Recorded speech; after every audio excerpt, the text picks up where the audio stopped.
al Evangelio según San Juan. Evangelio según San Juan, capítulo 8. San Juan, a los miembros que estén cerca de alguna visita, por favor apóyennos. El Evangelio de Juan, capítulo 8, versículos 10 y 11. Dicen de la siguiente manera. Juan 8, versículos 10 y 11. Enderezándose Jesús y no viendo a nadie, sino a la mujer, le dijo: Mujer, ¿dónde están los que te acusan? Ninguno te condenó. Ella dijo: Ninguno, Señor. Entonces Jesús le dijo: Ni yo te condeno.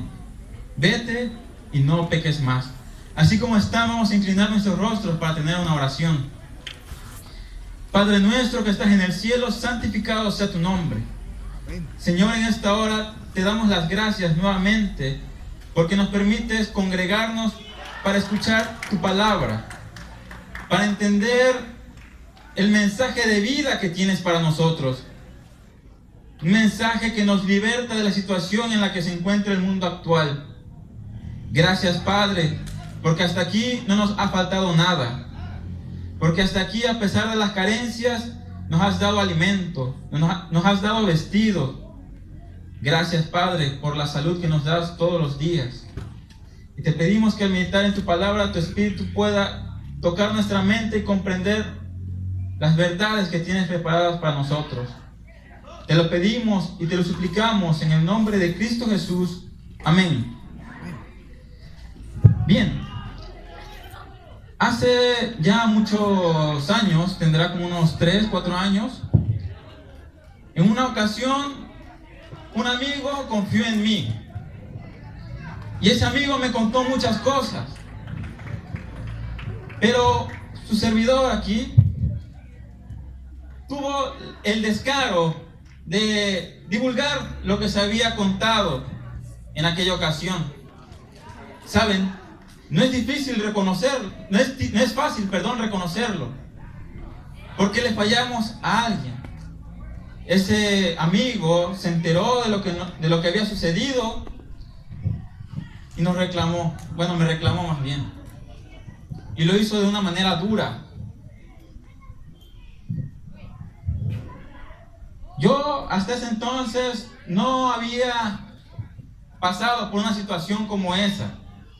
No había yo decepcionado a nadie, pero en esa ocasión tristemente me pasó.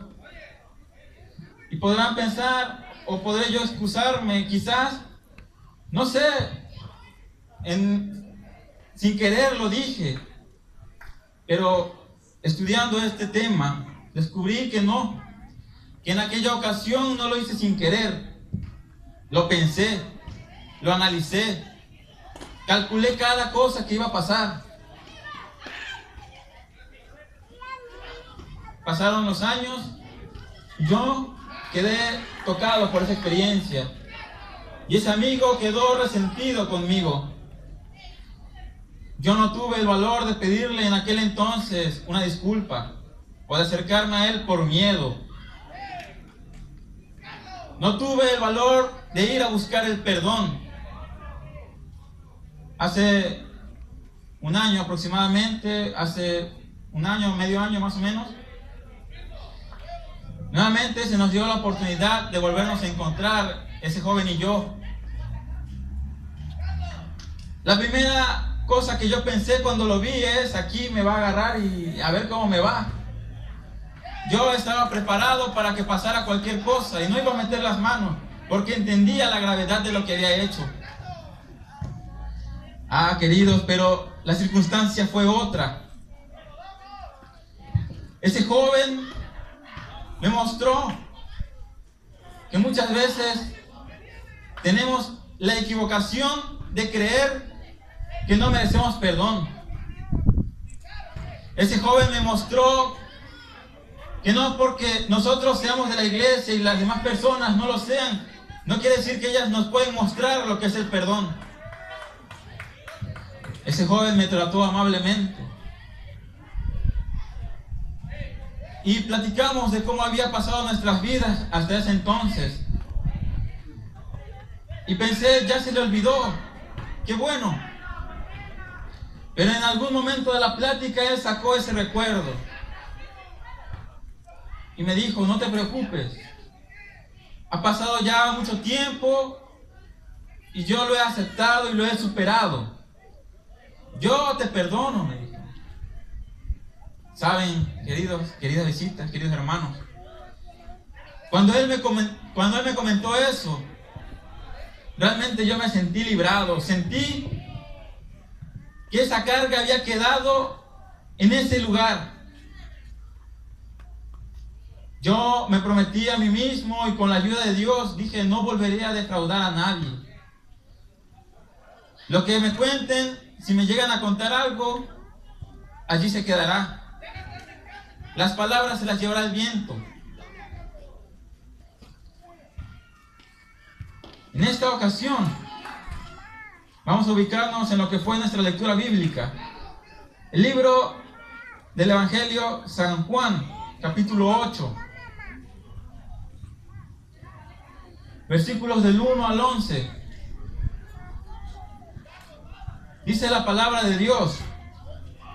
Y Jesús se fue al monte de los olivos, y por la mañana volvió al templo, y todo el pueblo vino a él, y sentado él les enseñaba.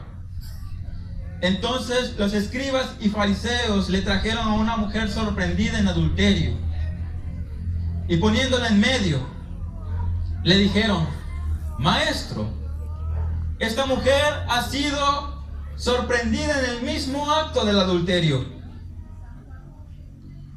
Y en la ley que Moisés nos dio, nos pide apedrear a tales mujeres. Tú pues, ¿qué dices? Mas esto decían tentándole, para poder acusarle.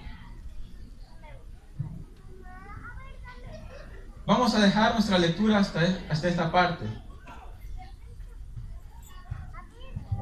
Los escribas y fariseos, hacía unos días antes, se habían topado también con Jesús y habían intentado lo mismo. En esa ocasión fue con lo tocante a los impuestos. Se acercaron los escribas, los fariseos, y le enseñaron la moneda. ¿Cuántos han escuchado esa historia? Se acercaron con la moneda y le preguntaron, ¿qué pues debemos hacer? ¿Debemos dar las ofrendas o debemos pagar los impuestos? El Señor Jesús sabiamente le respondió, ¿de quién es la imagen que está en la moneda? Y ellos le respondieron, de César. Y les dijo, dad pues a César lo que es de César y a Dios lo que es de Dios. Y en esta ocasión nuevamente los escribas y fariseos se vuelven a presentar para tentar a Jesús. ¿Saben? Estos hombres eran unos conspiradores, eran unos expertos planeando cosas.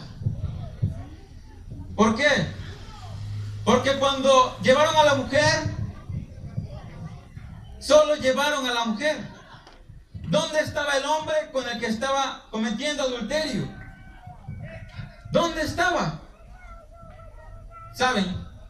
La Biblia no especifica mucho acerca de este caso. Pero yo creo que ese hombre pertenecía al mismo grupo de ellos. Ellos habían, no sé, quizás le habían pagado a ese hombre, quizás lo habían contratado. No sé qué es lo que habrán hecho esos escribas y fariseos para que solamente pudieran atrapar a la mujer en el acto mismo. No era una casualidad lo que habían hecho. No era una casualidad que esos hombres, que esas personas estuvieran haciendo eso. Y entonces cuando los encontraron, la llevaron ante Jesús, y le dijeron, la ley de Moisés manda que matemos a pedradas a esta mujer. ¿Qué dices tú? ¿Qué hubiera pasado si el Señor Jesús les decía, adelante, apedréenla? ¿O qué hubiera pasado si el Señor Jesús hubiera dicho, no la apedreen? Había dos caminos. Los escribas y fariseos solo se habían planteado esas dos rutas. El camino que conducía la respuesta afirmativa de Jesús indicaba que Jesús tendría que ir ante Pilato antes de tiempo para ser juzgado, porque no se podía condenar, según los estatutos de Roma, una causa como esa por mano propia. Pero si decía que no, se le iba a estar acusando de estar en contra de la ley de Moisés. Y el Señor, en su infinita sabiduría y conociendo el corazón de estos hombres, dice la Escritura que empezó a escribir en la tierra. Empezó a escribir. Y mientras estos hombres hablaban, Él seguía escribiendo. ¿Qué es lo que escribía Jesús en el suelo? Vamos a seguir leyendo nuestro relato. Versículo 7. Y como insistían en preguntarles, se enderezó y les dijo: el que de vosotros esté sin pecado, sea el primero en arrojar la piedra contra ella. Pero ellos, al oír esto, acusados por su conciencia, salían uno a uno. E inclinándose de nuevo hacia el suelo, siguió escribiendo.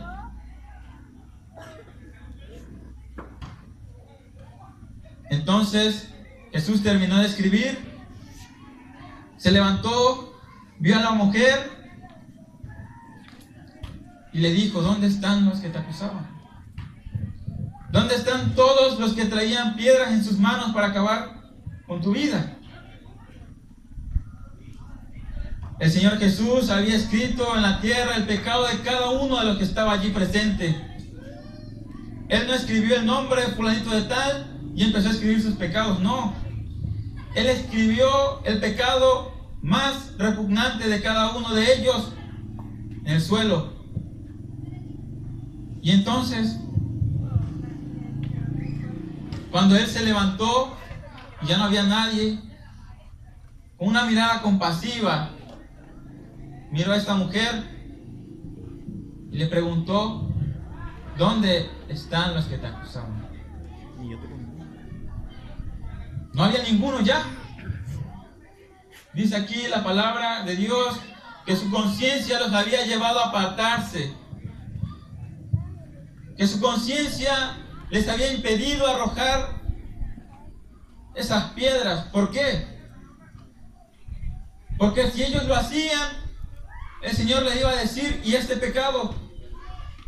¿Por qué no lo juzgaste también como tal? Eso pensaban ellos. Pero el Señor Jesús no es así. El Señor Jesús no nos echa en cara lo que hacemos. No nos echa en cara nuestras debilidades, nuestras faltas.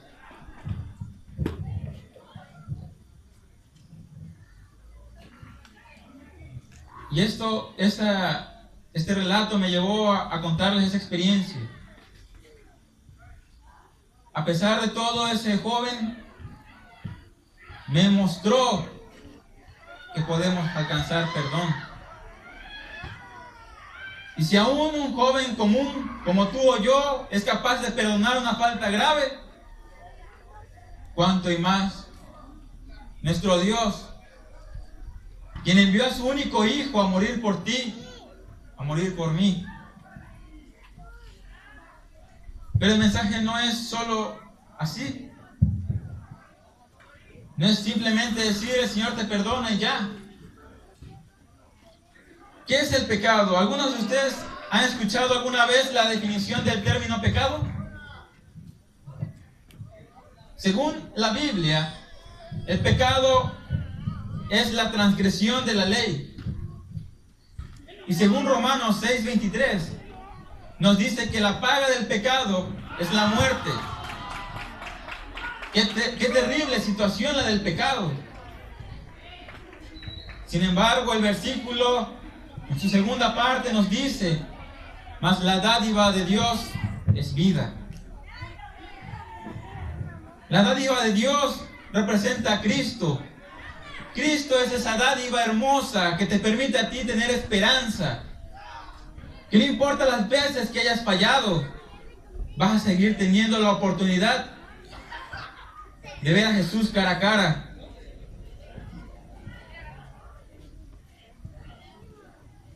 ¿Saben? Vamos a estudiar también la situación de los discípulos. Esta historia nos relata la historia de una persona que estaba fuera del círculo de Jesús.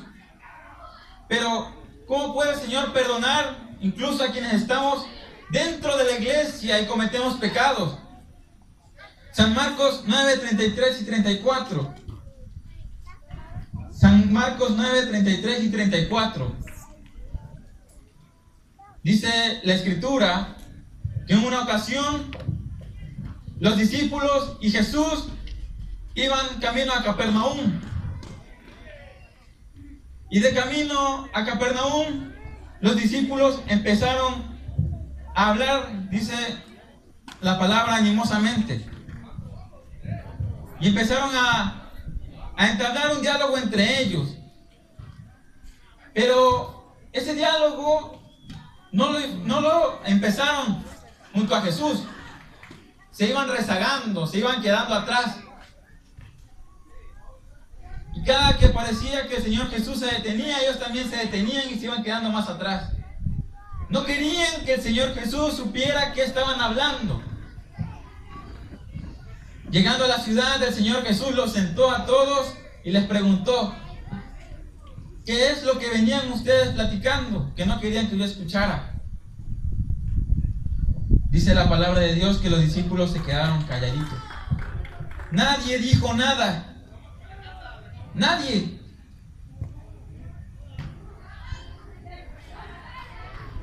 ¿Qué es lo que venían platicando esos discípulos? Hermanos, los discípulos venían preguntándose entre ellos quién era el más grande en el reino. ¿Quién se iba a sentar a la derecha? ¿Quién se iba a sentar a la izquierda? ¿Quién iba a ser el encargado del tesoro? ¿Qué cargos iban a ocupar ellos? Eso se venían preguntando. Y se enojaban porque unos querían hacer esto, el otro quería hacer lo mismo. Ese pecado que ellos venían acariciando a espaldas de Jesús es el pecado más terrible que existe en este mundo. Incluso peor que el que cometió la mujer adúltera. Así es. Ese pecado que venían los discípulos acariciando a espaldas de Jesús era el egoísmo. Ellos querían para sí la gloria, querían para sí un puesto, pero que había de servir. Y es que llevaban ya 3 años viviendo con el Señor, caminando, experimentando sus milagros, viendo de primera mano lo que el Señor hacía y no entendían. Solo seguían preguntándose quién es el más grande.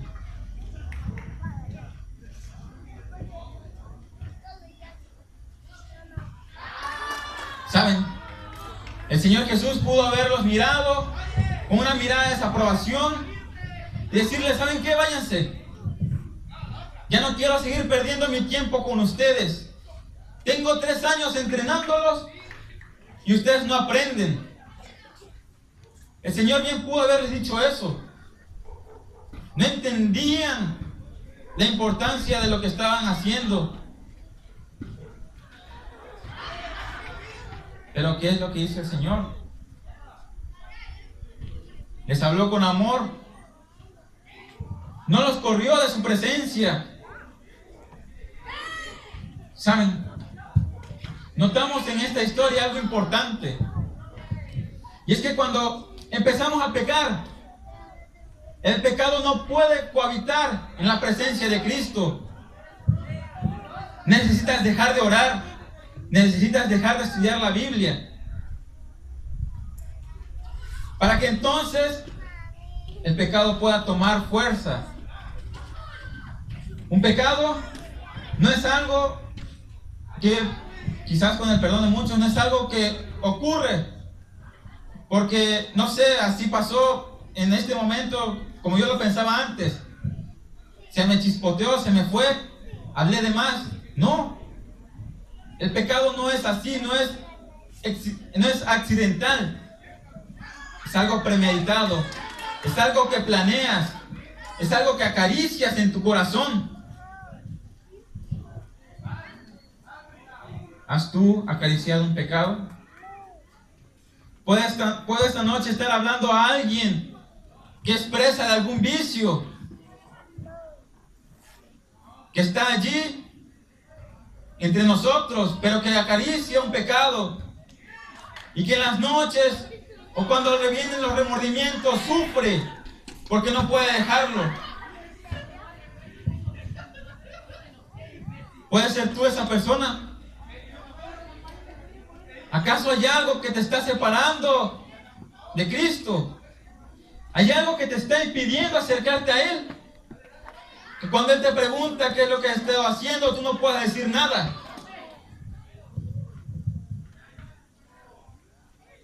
La mayoría de los que estamos aquí hoy son jóvenes. Y la juventud, hoy en día nos vemos asediada por el enemigo. No sé, quizás alguno ha empezado a probar el alcohol y le ha gustado. O ha empezado a probar el cigarro. O quizás es adicto a la pornografía, tal vez. Quizás es adicto a otras cosas. Pero no tiene el valor de dejarlo, no tiene la capacidad él mismo de dejarlo.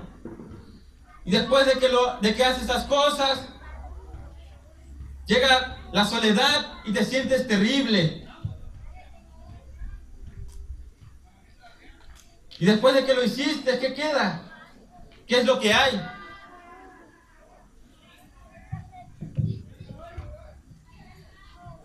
Vayamos al libro de Mateo. Mateo 18, 21 y 22. El Evangelio según Mateo, capítulo 18, versículo 21 y 22.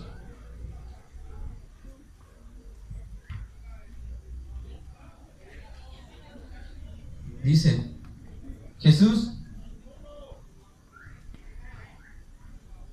es Mateo 12, 31.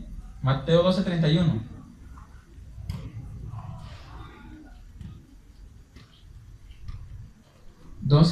Y dice, por tanto os digo, todo pecado y blasfemia contra el Espíritu, todo pecado y blasfemia le será perdonado a los hombres, mas la blasfemia contra el Espíritu Santo no le será perdonado.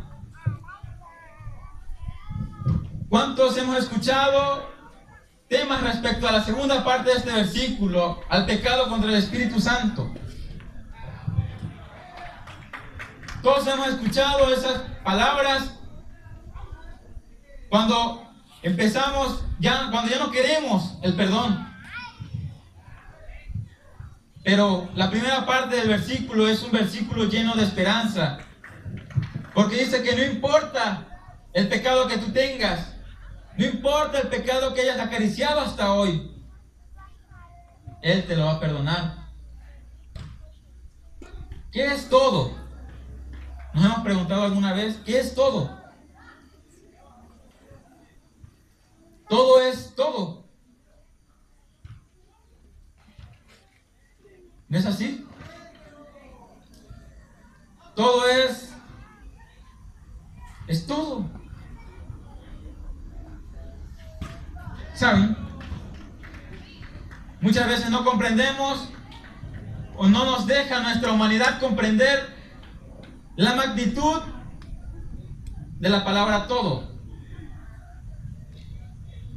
¿Por qué? Porque pensamos como el apóstol Pedro, cuando en una ocasión, después de que lo habían ofendido, le preguntó al Señor Jesús, ¿cuántas veces debo perdonar a mi hermano? ¿Cuántas veces debo perdonar a mi hermano? ¿7? Preguntó él. ¿Hasta 7? Pero 7 es un número que Pedro dijo No porque fuera el número que se usaba o el número de cantidades que se acostumbraban a perdonar a los demás. Un judío en la época de Jesús acostumbraba a perdonar 3 veces. Y si él te perdonaba 3 veces a ti, él era un judío excelente. Él había cumplido la norma más alta de la nación. Y entonces cuando Pedro estaba hablando con el Señor Jesús, pensó, el judío común perdona 3 veces. Yo voy a perdonar 7. Y seguro si yo le digo 7 al Señor Jesús, me va a felicitar, porque estoy arriba de la media de lo que hace un judío normal.